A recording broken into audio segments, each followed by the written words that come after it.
નમસ્કાર. આજના આ રસપ્રદ વિશ્લેષણમાં તમારું સ્વાગત છે. આપણે સૌ જાણીએ છીએ કે ભૂમિતિ નામ સાંભળતા જ ક્યારેક પરસેવો છૂટી જાય, બરાબર ને? પણ આજે આપણે તેને ગોખવાને બદલે એકદમ મજેદાર રમત દ્વારા સમજવાના છીએ. એટલે કે ગોખણ પટ્ટીબંધ અને પ્રેક્ટિકલ લર્નિંગ ચાલુ. હવે એક વિચાર કરો. શું એક સાવ સામાન્ય લાગતું પૂંઠાનું બોક્સ ગણિતનો આ મોટો ડર કાયમ માટે ગાયબ કરી શકે? જી હા, બિલકુલ કરી શકે. જ્યારે આપણે જાતે વસ્તુઓને સ્પર્શ કરીને કોઈ રમત રમીએ છીએ ને, ત્યારે મગજમાં એવા જબરદસ્ત જોડાણો બને છે કે ગણિતની ચિંતા તરત જ આનંદમાં બદલાઈ જાય છે. જાણે કોઈ જાદુ. તો આ રમતિયાળ ભૂમિતિના પાયાના સિદ્ધાંતો શું છે? ચાલો તે ફટાફટ સમજીએ. આના માટે કોઈ મોટા સાધનોની જરૂર નથી. બસ ઘરમાં સરળતાથી મળી રહે તેવી વસ્તુઓ જ જોઈએ. જેમ કે કોઈ પણ ખાલી બોક્સ, થોડા રંગીન કાગળ, માપપટ્ટી, કાતર, ગુંદર અને નાના ઘન કે માચિસના બોક્સ. આટલી સાદી વસ્તુઓ ભેગી કરશો એટલે કાગળ પરના કંટાળાજનક નંબરોને બદલે સીધો જ પ્રેક્ટિકલ અનુભવ મળશે. બધું જાણીતું હોવાથી ડર તો ત્યાં જ ગાયબ થઈ જશે. હવે આવે છે આપણી પહેલી અને સૌથી મજેદાર પ્રવૃત્તિ, ગિફ્ટ પેકિંગ ગેમ. અહીં કરવાનું શું છે? બસ એક ખાલી બોક્સ લેવાનું છે અને તેને રંગીન કાગળથી પૂરેપૂરું કવર કરવાનું છે. જાણે કોઈ સરસ મજાની ગિફ્ટ પેક કરી રહ્યા હોઈએ. અને હા, પછી બોક્સના દરેક ભાગની લંબાઈ અને પહોળાઈ જાતે માપવાની છે. આ રીતે ગિફ્ટ પેક કરવાની પ્રક્રિયાથી જે પેલો ક્ષેત્રફળ શબ્દ બહુ અઘરો લાગતો હતો ને, તે એકદમ વાસ્તવિક અને રમતિયાળ બની જાય છે. તો મૂળ વાત એ છે કે ક્ષેત્રફળ એટલે બીજો કંઈ નહીં પણ વસ્તુની બહારની સપાટી. બોક્સને બહારથી પૂરેપૂરું ઢાંકવા માટે જેટલો કાગળ વપરાયો, બસ એ જ એનું ક્ષેત્રફળ. લંબચોરસ માટે આની ગણતરી બહુ જ સરળ છે. માત્ર લંબાઈ અને પહોળાઈનો ગુણાકાર. ઉદાહરણ તરીકે જોઈએ તો માની લો કે કાગળની લંબાઈ 8 સેન્ટીમીટર છે અને પહોળાઈ 5 સેન્ટીમીટર છે.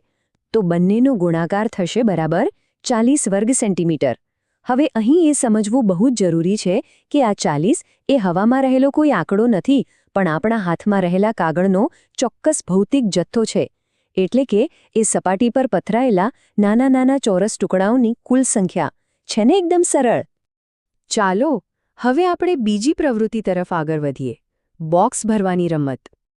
આ વખતે આપણે બોક્સની બહાર નહીં પણ અંદર કામ કરવાનું છે. એક ખાલી બોક્સ લઈ તેને નાના ક્યુબ્સ એટલે કે નાના ઘનથી પૂરેપૂરું ભરી દેવાનું છે અને પછી અંદર કેટલા ક્યુબ્સ સમાયા તે ગણવાના છે. આ પ્રવૃત્તિથી આપણું પૂરું ધ્યાન બોક્સના બહારના કવર પરથી હટીને તેની અંદર કેટલી જગ્યા છે તેના પર આવી જાય છે. અને બસ આ જ છે ઘનફળ એટલે કે વોલ્યુમ. ઘનફળનો સીધો સંબંધ અંદરની જગ્યા સાથે છે. જ્યારે આપણે લંબાઈ અને પહોળાઈની સાથે ઊંચાઈને પણ ધ્યાનમાં લઈએ છીએ, ત્યારે તે એકદમ 3D આકારનો ખ્યાલ આપે છે. તેની ગણતરી પણ સાવ સીધી છે. લંબાઈ ગુણ્યા પહોળાઈ ગુણ્યા ઊંચાઈ. જેમ કે કોઈ બોક્સની લંબાઈ 4 સેન્ટીમીટર, પહોળાઈ 3 સેન્ટીમીટર અને ઊંચાઈ 2 સેન્ટીમીટર હોય તો ગુણાકાર થશે 24 ઘન સેન્ટીમીટર. હવે વિચારો, જ્યારે આપણે જાતે 24 નાના બ્લોક્સ હાથથી ગણીને બોક્સમાં ગોઠવીએ ત્યારે આ સૂત્ર કેટલું સચોટ અને લોજિકલ લાગે. મગજમાં આ આખો ખ્યાલ એકદમ સ્પષ્ટ થઈ જાય છે. તો હવે ક્ષેત્રફળ અને ઘનફળ વચ્ચેનો તફાવત જરા જોઈ લઈએ. બંને વચ્ચેનો તફાવત સમજવો ખૂબ જ સરળ છે.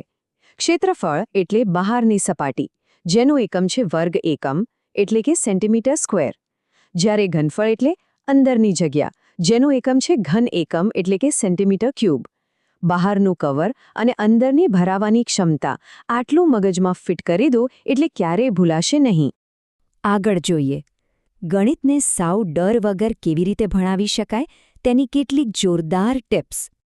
આવી પ્રવૃત્તિઓમાં હરીફાઈ ઉમેરવાથી મજા બમણી થઈ જાય છે. શીખનારાઓને અલગ અલગ ગ્રુપમાં વહેંચીને કેટલાક રોમાંચક પડકારો આપી શકાય, જેમ કે સૌથી ઝડપથી ક્ષેત્રફળ કોણ શોધશે, બોક્સમાં સૌથી વધુ ક્યુબ્સ કોણ ગોઠવશે અને સાચા સૂત્રો ફટાફટ કોણ બોલશે. જ્યારે બધા જાતે જ જવાબો શોધવા હરીફાઈ કરે તો પછી ગણિતના ડરનો તો સવાલ જ ક્યાં ઊભો થાય છે. અને હા, એક ખાસ સૂચન, ચોકલેટના બોક્સ, પાણીની બોટલ કે ખાલી ડબ્બા જેવી રોજબરોજની પરિચિત વસ્તુઓનો જ ઉપયોગ કરવો. બધું જ જાતે હાથથી માપવા દેવું અને પ્રવૃત્તિની વચ્ચે વચ્ચે મજેદાર સવાલો પૂછતા રહેવું. તમે જાતે જ જોશો કે ઘરની સામાન્ય વસ્તુઓ વાપરવાથી ગણિત એક વિષય મટીને એક મનપસંદ રમત બની જશે.